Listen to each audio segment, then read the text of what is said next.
Hi, it's Congresswoman Jan Schakowsky, and I'm back with my plans and pans. First, I want to say a very strong thank you to all the people in the 9th Congressional District who voted to send me back once again to the United States House of Representatives. It means so much to me, particularly since I have about 40% new people in my district because of the redistricting, and that includes Lake and McHenry counties now. So I am very, very grateful for the opportunity to once again serve the people of the 9th Congressional District. Those of you who are in my district, be sure that you reach out to us if there's anything that we can do for you.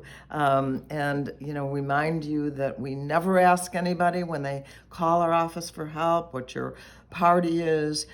We only want to try and help you.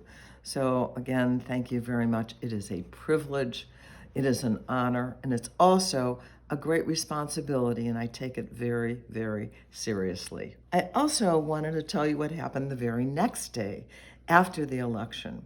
So I am a graduate of Sullivan High School in Rogers Park, and I have stayed in touch with the school for a very long time.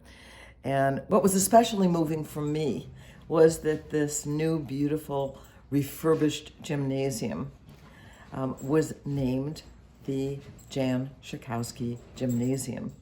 We had a ceremony cutting the ribbon. There were students, there were friends and family of mine. There was the superintendent of the Chicago Board of Education, the current and the past principal of Sullivan High School. It was really an incredible honor. So as a student at Sullivan High School, I did try a couple of times to be a cheerleader, to make the cheerleading squad, which I didn't make.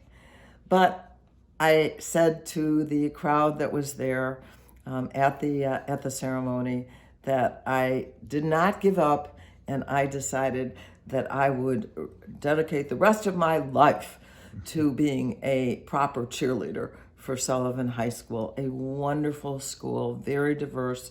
A book was written about it called Refugee High, because there are 50-some languages spoken at Sullivan, people coming from all over the globe, quite a different population than when I was there, but one that really represents the whole world.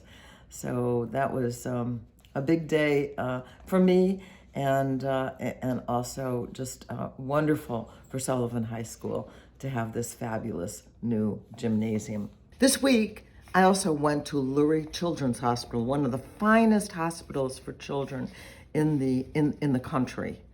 And the purpose was to announce the passage of the Safe Sleep for Babies Act, a piece of legislation that I passed along with Tony Cárdenas, congressman from California.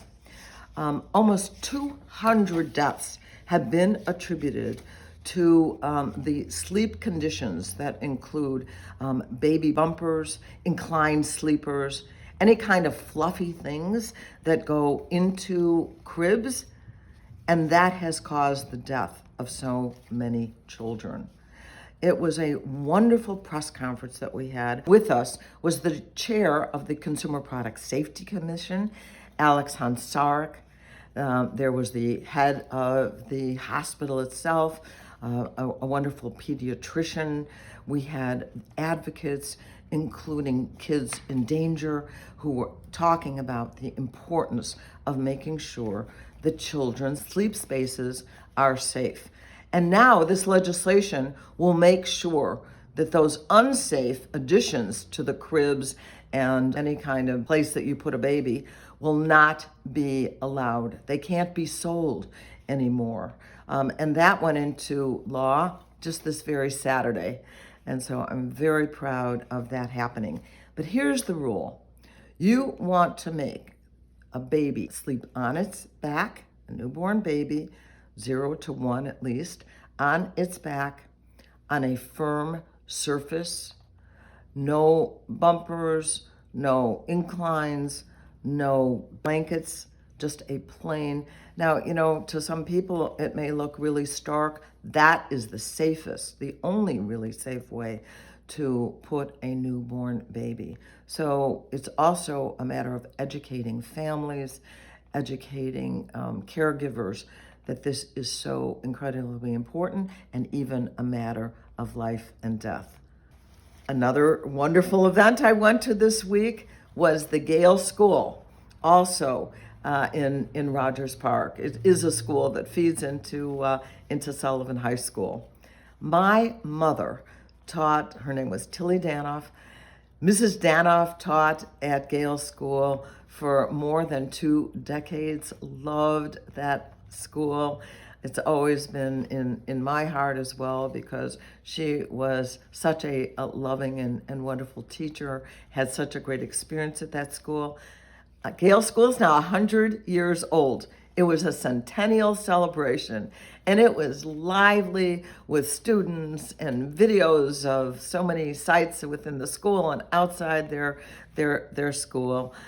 So it was a real celebration of a school that serves a lot of students in Rogers Park, many in low-income households, and doing a great job in educating the kids of that neighborhood. Loved being there. Then I wanted to tell you a little bit about Starbucks. I think I've told you before that I belong to the union, Workers United, that has been encouraging the organizing of Starbucks. And around the country now, there are 250 organized Starbucks in 38 states around the country. But it's really been a bit frustrating working with Starbucks. For example, Starbucks did make an announcement that they would help some their women employees travel to another state if they went to seek an abortion. But they also said that that benefit, and some others as well, would not apply to the workers who were part of a union. They said that would have to be bargained. And so the kind of efforts that I happen to see as union busting, I think is really not right. When you go into Starbucks and they ask you for your name, you might want to just consider saying your name is Union Strong. That's just encouragement on my part. Wanted to also talk a little bit about Veterans Day. Of course, it is the day to celebrate all those who have signed up with their willingness to give their lives for our country. But it also is a day where we have to show that we respect our veterans, that we make available to them the benefits that they deserve, the help they deserve for the sacrifice they have been willing to make. This year we did pass legislation to benefit our veterans called the Honoring Our Pact Act, which expands health care access to anyone who during their service was exposed to toxic chemicals or toxic situations like burn pits. If there are any veterans out there who find that you are having trouble getting your full benefits, you're having trouble dealing with the Veterans Administration, I want you to call our office, 773-506-7100, and we will definitely help you work your way through what may be red tape, may be lost benefits, maybe some way that we can help you. So please do that. And finally, I want to tell you about COVID. Once again, I want to say that everyone 5 and older is eligible for the booster vaccine that deals with the Omicron variation.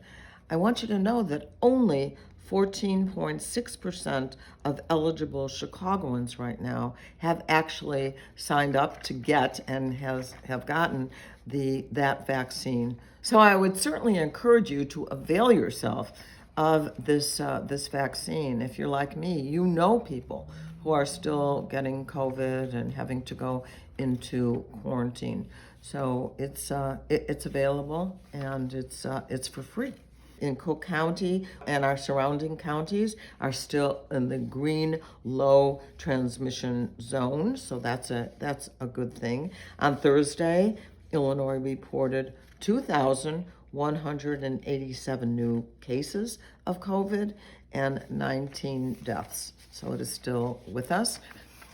So I want to once again end with a big thank you for allowing me once again to serve as your Congresswoman.